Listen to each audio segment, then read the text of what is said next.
Bonjour à toutes et tous, dans cette vidéo nous allons apprendre à calculer le volume de solution initiale à prélever dans le cadre d'une dilution à travers deux exemples.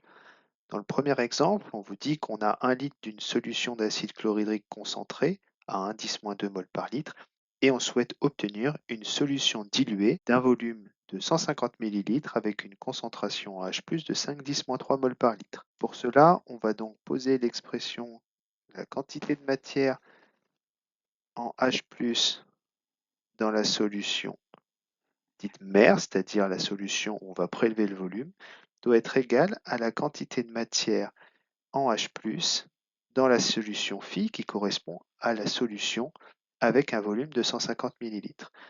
On sait qu'une quantité de matière, c'est une concentration multipliée par un volume. On va donc pouvoir réécrire l'égalité des quantités de matière en disant que la concentration en H+ de la solution mère multipliée par le volume à prélever est égale à la concentration en H+ de la solution phi multipliée par le volume de la solution phi qui est le volume de 150 ml.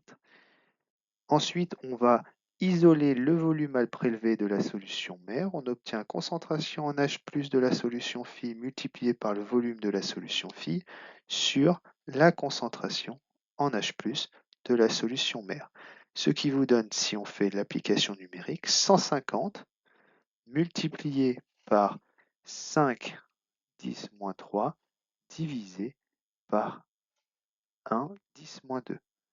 À noter qu'ici, je laisse le volume de la solution phi en millilitres, mais les deux concentrations sont en mol par litre, ce qui fait que les litres qui sont dans les concentrations se simplifient. On obtient donc un volume à prélever de 75 millilitres. Dans l'exemple 2, on vous dit qu'on dissout 5 g de CaCl2 dans 1 litre d'eau, ce qui va être votre solution mère, et on souhaite obtenir une solution diluée, qui est la solution phi, de volume 150 ml et d'une concentration en Cl- de 5,10-3 mol par litre.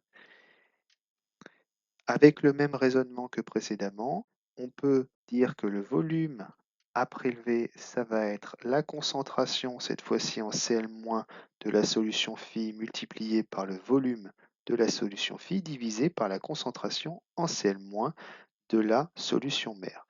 La seule difficulté ici, c'est que l'on va devoir déterminer la concentration en Cl- de la solution mère. Alors comment fait-on? Déjà, on doit calculer la quantité de matière de CaCl2 qui est effectivement dissoute dans la solution mère.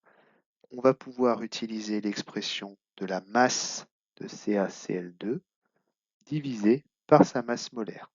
On obtient donc 5 divisé par 111 g par mol, ce qui vous donne un total de 4,5 10-2 mol. Une fois qu'on a cette valeur, il faut considérer que lorsqu'on va mettre en solution du CaCl2, on va obtenir du Ca2+ en phase aqueuse et 2 Cl- en phase aqueuse. Ce qui signifie que si je mets N0 mol de CaCl2 en solution, à l'état initial évidemment, je n'ai pas d'ion, mais lorsque je vais considérer un état final, une fois passé en solution, j'aurai entièrement dissous le CaCl2 et je vais obtenir N0 mol de Ca2+ et 2 N0 mol de Cl-.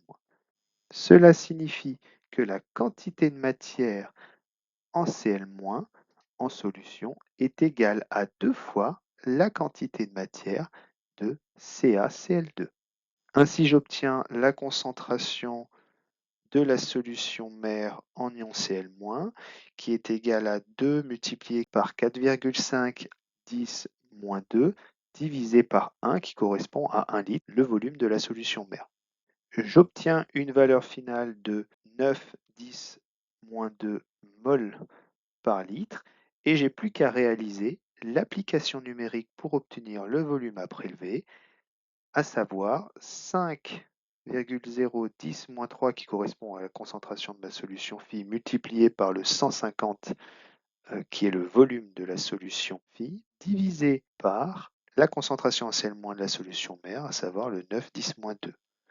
J'obtiens ici 8,33 millilitres.